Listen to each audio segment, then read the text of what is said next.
48 hours, 4 college students were brutally murdered inside their own home. And the most disturbing part? The killer wasn't some random stranger. He had been watching them long before the attack. This is the story of Bryan Kohberger, a man who set out to study crime, but eventually became part of one. Does the defense have evidence to present today? No. All right. Defense wish to make argument today. Runner, we do not wish to make arguments. Mr. Kohberger, along with his legal team, is prepared for the court to enter judgment. All right, Mr. Kohberger, you have an opportunity to make a statement if you wish to. I take it you are declining. I respectfully decline. With respect to count 1, burglary, felony, how do you plead, Mr. Kohberger, guilty or not guilty? Guilty.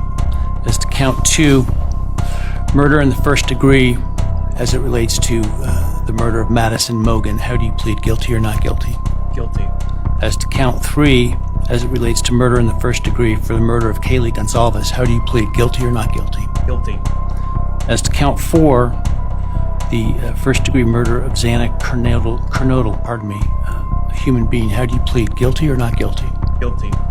As to count 5, the first degree murder of Ethan Chapin, a human being, how do you plead, guilty or not guilty? Guilty. The court will find that the defendant understands the nature of the charges and each offense and the possible consequences to him of his guilty plea.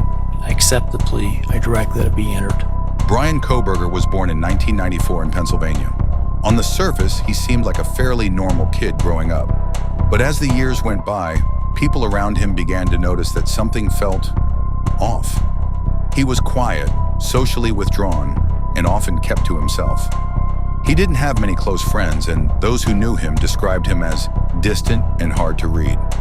Reports suggest that he struggled internally with identity and control, constantly trying to understand himself and the world around him. As he got older, his interest in crime and human behavior grew stronger.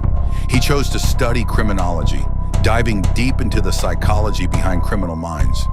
He wanted to understand why people commit violent acts. But sometimes the deeper someone looks into darkness, the closer they get to it. On the night of November 13, 2022, in the quiet college town of Moscow, Idaho, everything seemed completely normal.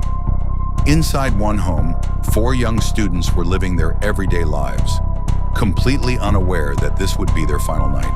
Their names were Kaylee Goncalves, 21 years old, Madison Mogen, 21 years old, Xana Kernodle, 20 years old, and Ethan Chapin, 20 years old. These weren't just names in a headline. These were real people with real futures ahead of them. Kaylee had recently graduated and was preparing for the next chapter of her life.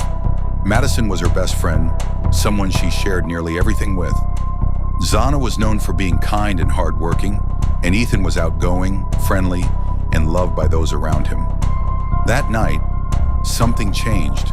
While they were inside their home, some asleep and others winding down, an unknown individual quietly entered the house. There were no signs of forced entry, no loud noises, just silence. And then within minutes, a brutal attack that would take all 4 of their lives. It happened quickly, too quickly for anyone to react. And when it was over, the killer simply walked away, leaving behind a scene that would shock the entire nation. The next morning, when authorities arrived, they were met with a crime scene unlike anything the community had ever seen. 4 victims, 1 location, and no clear suspect. The investigation began immediately, but at first there were more questions than answers.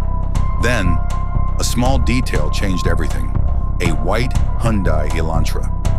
Investigators began tracking the vehicle, analyzing surveillance footage, and piecing together its movements. At the same time, they examined phone records, which revealed a device that had been near the victim's home multiple times before the night of the murders. And then came the breakthrough: DNA evidence. That single piece of evidence connected everything. Slowly but surely, the puzzle came together, and every clue pointed to one name: Bryan Kohberger. In December 2022, he was arrested at his family home in Pennsylvania.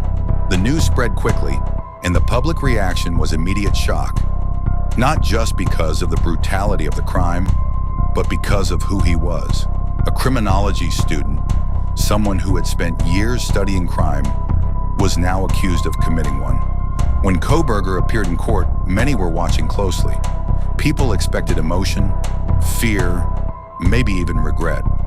But what they saw was something else entirely. He stood there silently, no visible reaction, no expression, nothing. It was as if the weight of everything that had happened didn't exist for him. As the case moved forward, the evidence continued to build. Eventually, the court handed down its decision. Bryan Kohberger was sentenced to life in prison without the possibility of parole. A life behind bars with no second chance. This case is more than just a story about a crime. It's a reminder that sometimes danger doesn't look the way we expect it to. It doesn't always come with warning signs. Sometimes it watches quietly, blending in, waiting for the right moment. And by the time anyone realizes what's happening, it's already too late. If you're interested in real true crime stories like this, make sure to subscribe. Because here, we don't just tell stories, we try to understand them.